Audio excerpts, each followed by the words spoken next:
up, everybody, and welcome to episode 6 of LEGO Movie, the video game for the PS3. And of course, we're now heading off to level 6. And of course, as we're getting more studs, very nice. And of course, I will talk about SmackDown in this video, so of course, I'll see you when we get to the... Alright, we're back. So, of course, let's talk about SmackDown, as of course, I legitimately got John Cena's new attire from last night's show on Community Creation on WWE 2K25.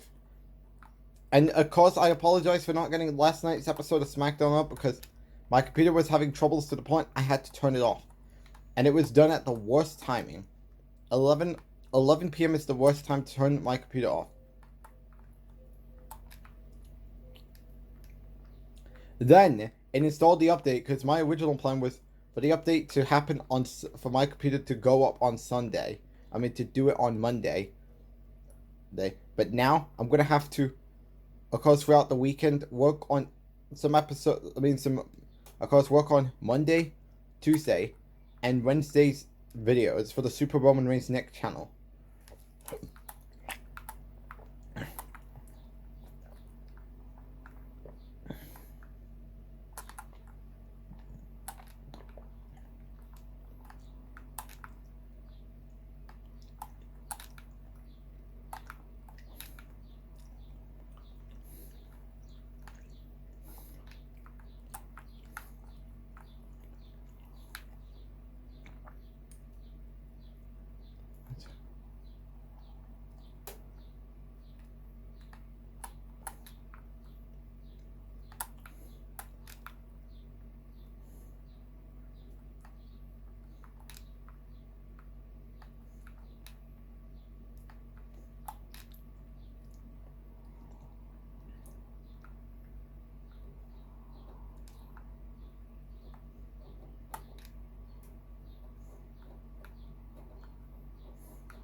So, of course, let's talk about some SmackDown. As of course, Randy Orton and Cody Rhodes are advancing to the King of the Ring tournament. Which, of course, I'm wondering who will be facing John Cena at SummerSlam. As will it be Randy Orton again, meaning their Backlash match was meant for nothing, or is Cody winning? Because the way I see it is, if Cody wins, because John Cena did tease Seth Rollins in that promo last night, so meaning Seth Rollins could end up cashing in for John Cena's title, which means that Gunther's title loss will come in for Ilya Dragunov when he comes back. And of course, I know people are cut off. Back to what I was saying before, that cutoff scene acted rude to me and distracted me from what I was gonna say. And because it gets worse with a dog barking. My next door neighbor's dog's barking at 9 a.m. at the time you're seeing this in the morning.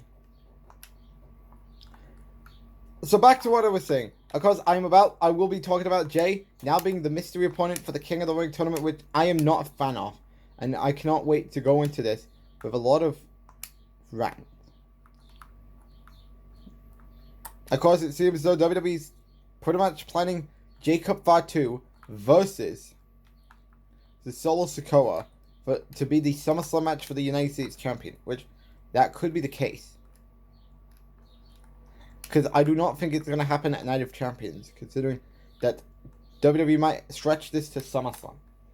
Jade Cargill is now advancing to the Queen of the Ring tournament, which are they really going to be doing Tiffany Jade at SummerSlam? Which wouldn't be surprised, meaning that would just not, meaning Queen Jade may come true. Because I believe that this happened in my universe mode, because Jade Cargill won the Queen of the Ring tournament. And because it seems that my universe mode predictions may be coming true. That because my universe mode recently, Cody Rhodes and Jade Cargill both won their King and Queen of the Ring tournament. And of course, Cody Rhodes will be getting a WWE title match at SummerSlam, while Jade is getting a WWE Women's Championship match at SummerSlam.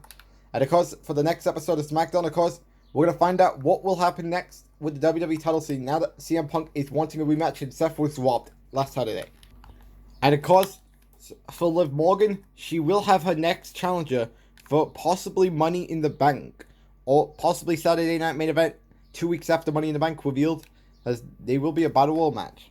So of course, and then of course on that SmackDown we're gonna have two Money in the Bank qualifying match, as because we'll be seeing LA Knight versus Carmelo Hayes and Ethan Page versus Ilya Dragunov. And of course, right now in the men's ladder match, we have Aleister Black, who of course returned on Monday Night Raw, or for the first time since the 2K22 Day 1 event. Because I believe the Day 1 event in 2K22 was his last Universe Mode appearance, and then he returned and beat Chad Gable to qualify for the Money in the Bank ladder match.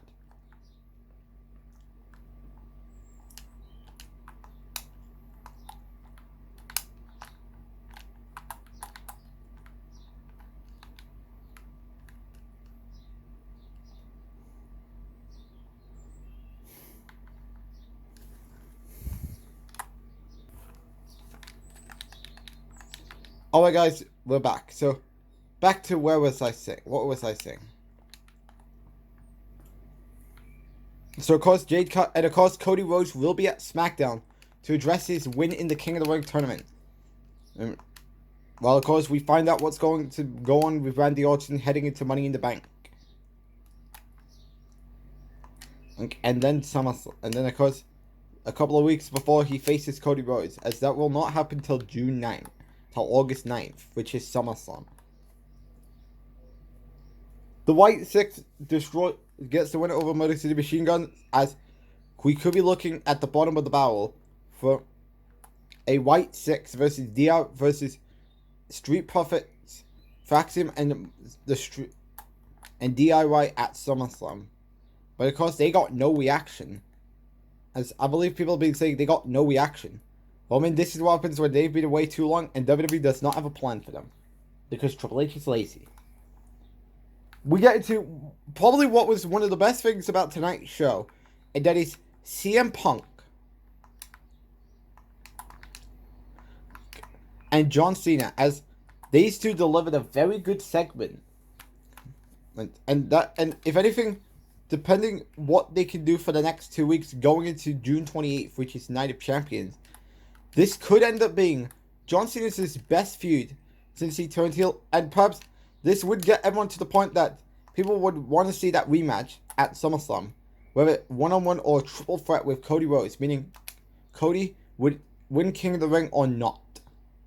And then we could be looking at a Seth cashing. I mean, I wouldn't be against him cashing on a Gunther, but I think SmackDown needs something. I mean, considering the show is probably the worst than AEW Dynamite. Alright guys, I'm back as of course.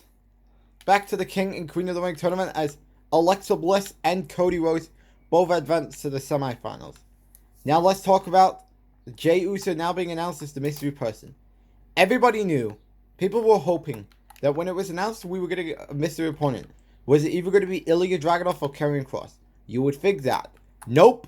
He went with Jey Uso, which people are asking, out of all the better options, Jey Uso, so the man who just lost his World Heavyweight gets to be in the King of the Ring tournament, for Karrion Kross, who's been probably the most talked about man since that interview he did the day after WrestleMania 41, cannot get pushed.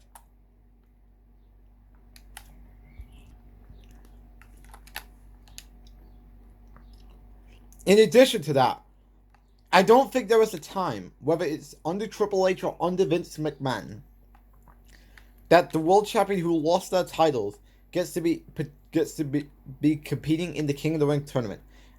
I cannot remember if it happened. Can someone fill me in?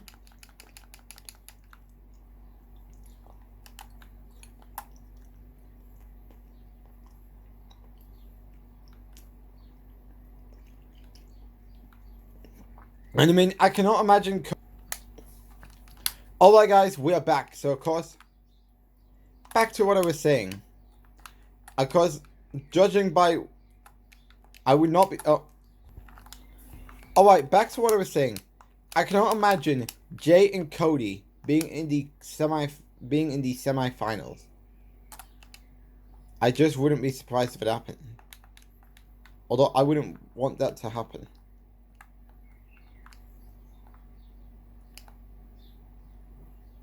But yeah, they dropped the ball to the point that I wouldn't be surprised if Karrion Kross is going to cut a pipe bomb to get Adam Pearce to wake up. Alright guys, we're back.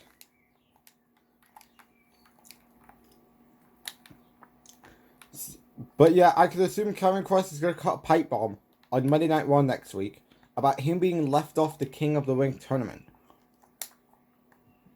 Which of course many people asking, where's that Karrion Kross push, you big nose fuck? Known as you, Triple H. Because you promised. Because where's the push for Karrion Kross? Hell! Oh, people are complaining that you're being racist for you not booking the black wrestlers. But yeah, people want to say that. But yet, if you were actually in for black person, where's Carmelo Hayes' push? Why are we giving Jade a push that should have went to Carmelo Hayes?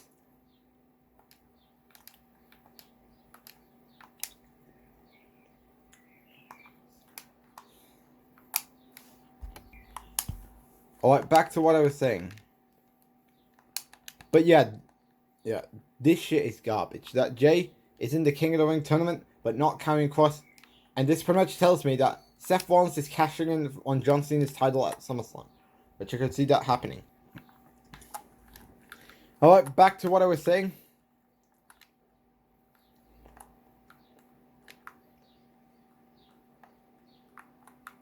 And we got the special.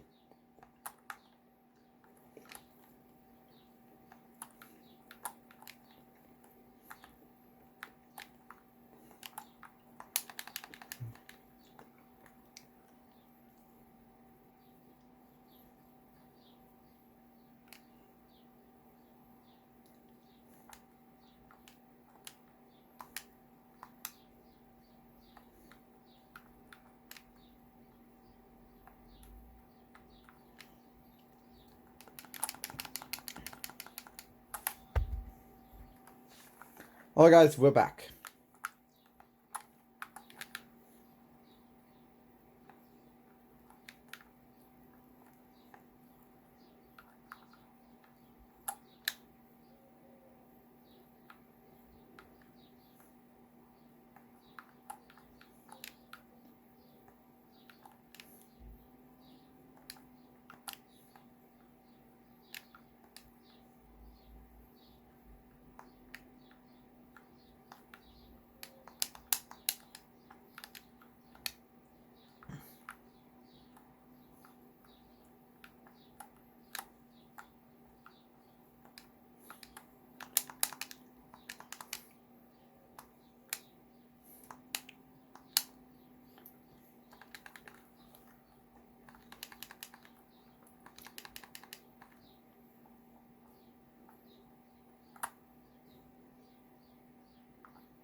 It's time to go to the cutoffs.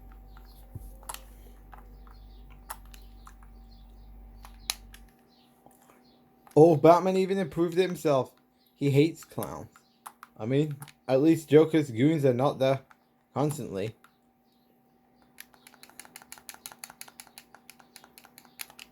So at least you're spared.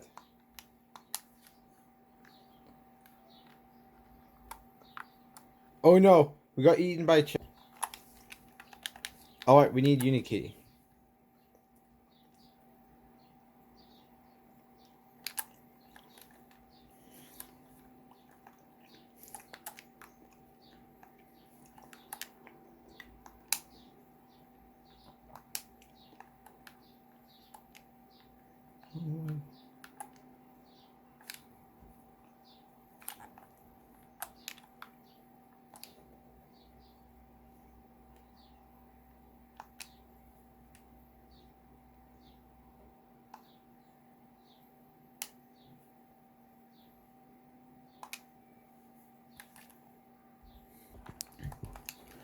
Alright guys, we're back. Can we stop at the cutoff scenes? And now look, I've lost the target. And also, getting into the Lego Star Wars The Force Awakens situation. The ones people are wondering. But did we sort out the situation with you not getting the finale trophy card? And then of course sorting out the plot level that you couldn't do on Thursday night. Well, guess what? I sorted it out last night.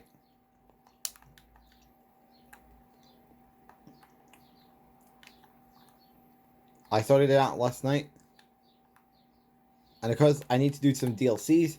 I need to get the 2x multiplayer and then do some new adventures and then of course, other things.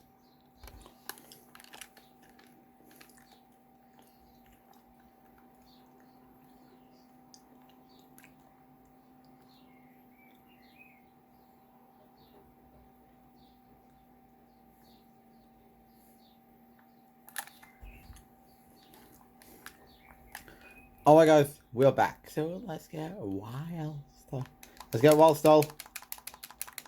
And so far we're doing very good on our stud totals.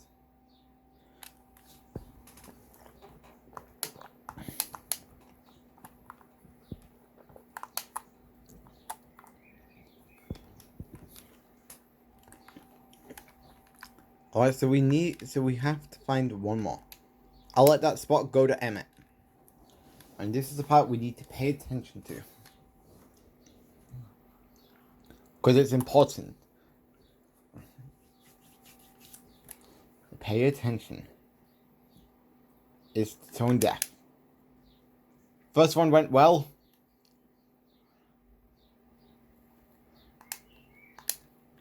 Can we have another? But yeah. Now we got one more to go.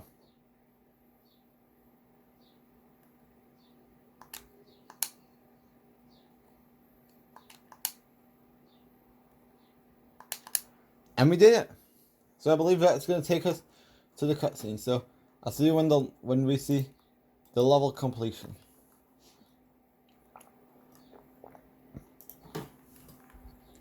So that is Cloud Cuckoo Land done. As we get Emmett the Clown. As we got no frowny faces, which means we got Cloud Cuckoo Land completed. As we get Unikitty, Shakespeare. A lot of big stuff we got coming out of this. That's what you'll love to see.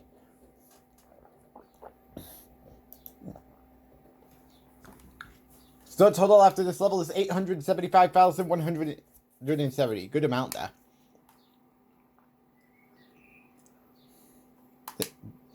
Love that. Love to see it. As that's going to put us at our 13th gold book. As thanks for watching episode 6. And I'll see you all in episode 7. Thanks for watching.